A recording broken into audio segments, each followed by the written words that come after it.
Всем большой привет! Добро пожаловать на мой канал. И сегодня мы с вами разберем топ-5 ошибок на маникюре, в покрытии и почему вообще может не получаться чисто, если вроде бы вы все делаете правильно. Ну и также разберем, почему может не носиться материал. Короче, видео будет очень полезное. Запасайтесь чаем и давайте начнем. Начнем со снятия покрытия. И это самая распространенная ошибка всех новичков. Многие мастера просто не доснимают покрытие, не добираются до этой вот тоненькой подложки, оставляют очень много старого материала, который впоследствии у нас дает отслойки. Это первое. Либо у вас потом из-за этого не получается просто-напросто выравнивание. То есть ваш ноготь у кутикулы тоненький, а снизу, ближе к торцу, он толстый, из-за того, что вы много оставили там материала. Ну и, соответственно, получается, что когда вы делаете выравнивание, на торце ноготь получается как плюшка, очень толстый и очень жирный. Следующий этап – это номер 2 у нас, в котором также часто допускается ошибка, это раскрытие кармана.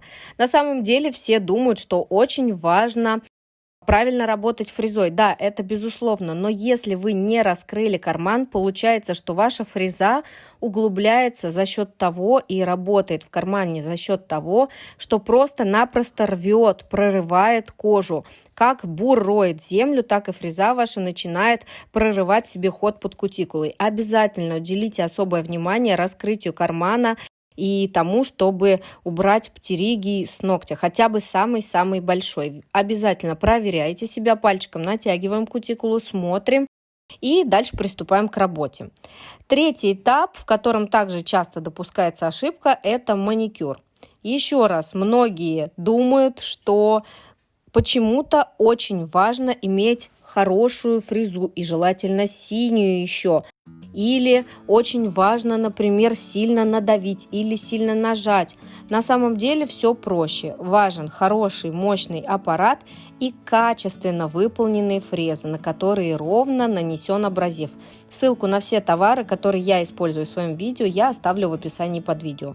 В этой работе я использую максимально мягкую, деликатную фрезу для тонкой кутикулы с желтым абразивом диаметром 21. И у меня хороший аппарат. То есть мощность моего аппарата, очень внимательно послушайте, мощность не количество оборотов, а именно мощность аппарата влияет на частоту и на плавный ровный ход. Также обращайте внимание на положение фрезы относительно натуральной ногтевой пластины, чтобы не допускать пропилов.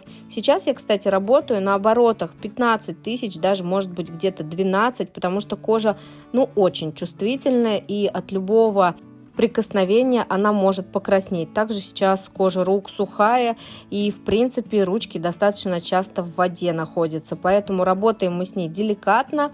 И да, может быть, маникюр здесь займет чуть дольше времени, потому что мягкая фреза плюс небольшие обороты, но мы идем на это для того, чтобы сделать его именно безопасно, без пропилов, без ран, без порезов. Обязательно также шлифуйте боковые валики. Следующий момент, в котором также допускается часто ошибка, это срез. Очень часто вы вроде бы все вычистили, хорошо приподняли карман, но ваш срез получается грязным. Остаются какие-то как будто бы как заусенчики. Все потому, что вы каждый последующий чик вашим полотном делаете не в том же месте. То есть важно понимать, что наши ножницы двигаются по одной траектории, лишь разворачивая немножко полотно. И для того, чтобы срез был ровным, вы каждым последующим срезом должны попасть в предыдущий. Нанесение праймера, кстати, не обязательно. Я его наношу только потому, что ногти сами по себе от природы тонкие, сухие, и им требуется дополнительная помощь. Работаем сегодня на материалах с вами Космопрофи и выполним очень красивый дизайн. Еще одна ошибка – это нанесение подложки. Нанесение подложки в принципе нужно для всего, для камуфлирующей базы, для укрепления гелем. Подбирайте хорошую качественную базу с хорошей сцепкой, с хорошей адгезией, для того, чтобы ваши материалы носились хорошо и не отслаивались. И также наносите подложку максимально тонко и по всей ногтевой пластине.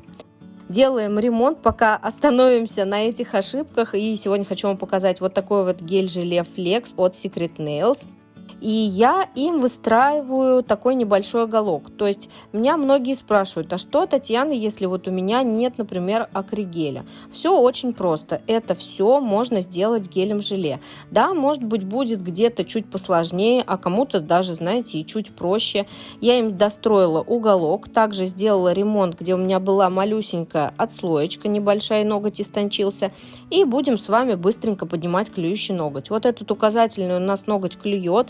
И несмотря на то, что он квадратный, из-за того, что он клюет, он кажется, как будто бы идет на сужение. На торец наношу нужное мне количество геля-желе и просто распределяю, то есть его свожу на нет к натуральной ногтевой пластине. Все это потом просто мы быстренько опилим и уже сможем сделать обычное выравнивание гелем без опила. При опиле обязательно защищайте большим пальчиком левой руки кутикулу клиента, потому что маникюр мы уже сделали, кутикула чувствительная. Ну и, конечно же, не хотелось бы поранить клиента, когда уже, в принципе, вся работа сделана. И будем делать выравнивание гелем тоже Secret Nails. Вот такой вот красивый камуфляж. Очень интересный цвет. Кстати, в банке выглядел очень темно. И мы даже первый ноготь делали, знаете, на пробу, но на руках смотрится очень красиво. Я обожаю гели, которые быстро самовыравниваются и легки в работе. Очень легко распределяется, не пузырится и дает минимальный тепловой эффект.